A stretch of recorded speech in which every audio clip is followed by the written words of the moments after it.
ng bahay nyo, kaya niya pa rin tapatan. Kami sa'yo. Alam mo ba ibig sabihin ng mataba? Mata at baba mo. Oo, mataba asawa ko. Pero at least may kama ka na, may unan ka pa. Di naman siya katulad ni Ann Mateo eh. Pangkama lang talaga.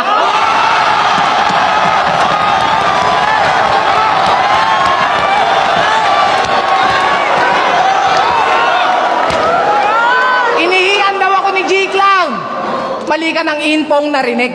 Sobrang pogi ko kasi, naihi siya sa kilig.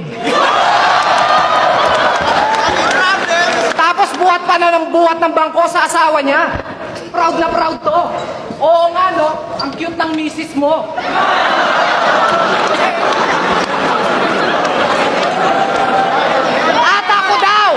At ako daw, yung 2% na taguro. Ganito naman magiging itsura pag naging rapper, si Sueso.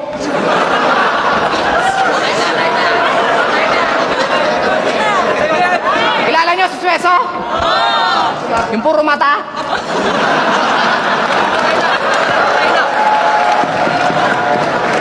Puta, galit na galit! Kung makapagsalita, akala mo talaga may kausap siya.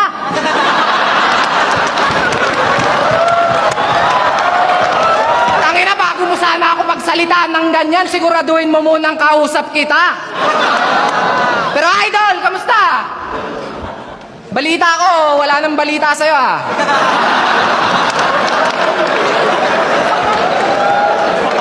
Huling kurap mo daw nung June pa. Pero joke lang. Actually,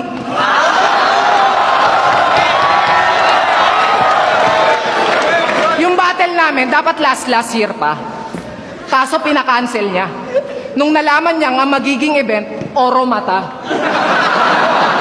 Puta na open si Gago. Eh di ba dati kang lookout?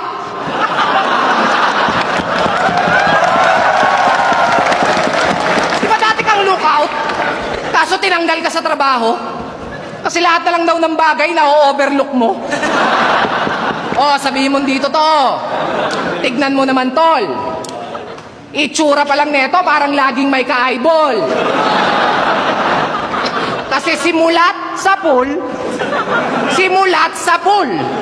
bullseye pag ako umasinta. Sa aking kataga, sa talim ng dila, sa aking kataga, hindi nagpapadaig siksik bawat titik pantig yang lintik mo na teknik.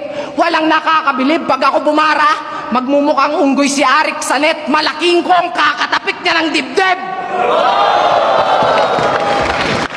Kakatapik niya ng dibdib.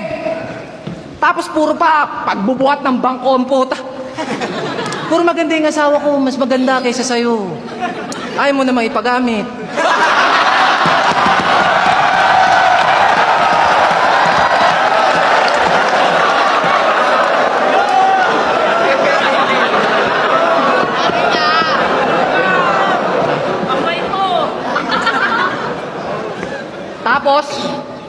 Tapos ako pa. Ang sasabihan nyo na mababaw lang daw ang aking pagpapatawa. Pero di ba mas nakakatawa? Yung mga katagang pag narinig nyo nang hihiwalay ng kaluluwa. Puta, ganyan sila. Mga rapper na may super duper powers pa. Mga rappers na may super duper power pa. Tapos ako pa. Yung mga jokes ko daw pambata, sakto. Kasi isip bata ka. Ako'y tapos na sa imahinasyon. Mulat na to sa realidad. Nagising sa panaginip ng ang pangarap matupad. Pamilya aking dedikasyon. Kaya tagumpay ay naabot kahit kapuspalad. Movement, street smart, knowledge, yan ang hip-hop. Clothing line ko pumatok. Mala G-Unit tumatak. Kaya tingin sa akin ng mga MC'ng sikat, basura. Kasi yung pangalan ko kalat. Hoy mulat! Sige, ikaw na celebrity. Ikaw na nasa TV. Ikaw na nasa mainstream na may mataas na talent fee. Pero ako, wala akong pake. I can make my own money gamit aking ability, and that's the life of a true MC. Hindi kita pinapasikatan, Shay. Tirek ang araw ko.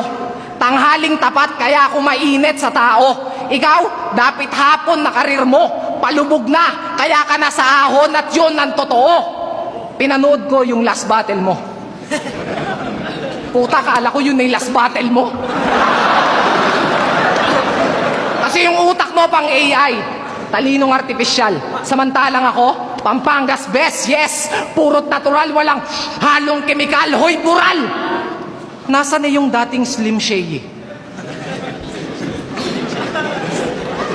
Nasaan na yung dating Slim Shady? Please stand up.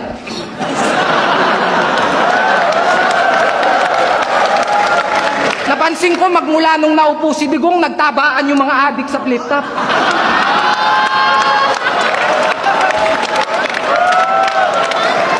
Kasi di ba dati kang adik? Ngayon pag nasasabihan, diring-dire. Eh kaya ka nga ganyang kaputi. Kasi mahilig ka sa puti. Puta sabihin mong hindi. Puta nga angas pa niyan. Yung tipong kahit sino makalaban, kaya kong matumbasan, malampasan, mahigitan.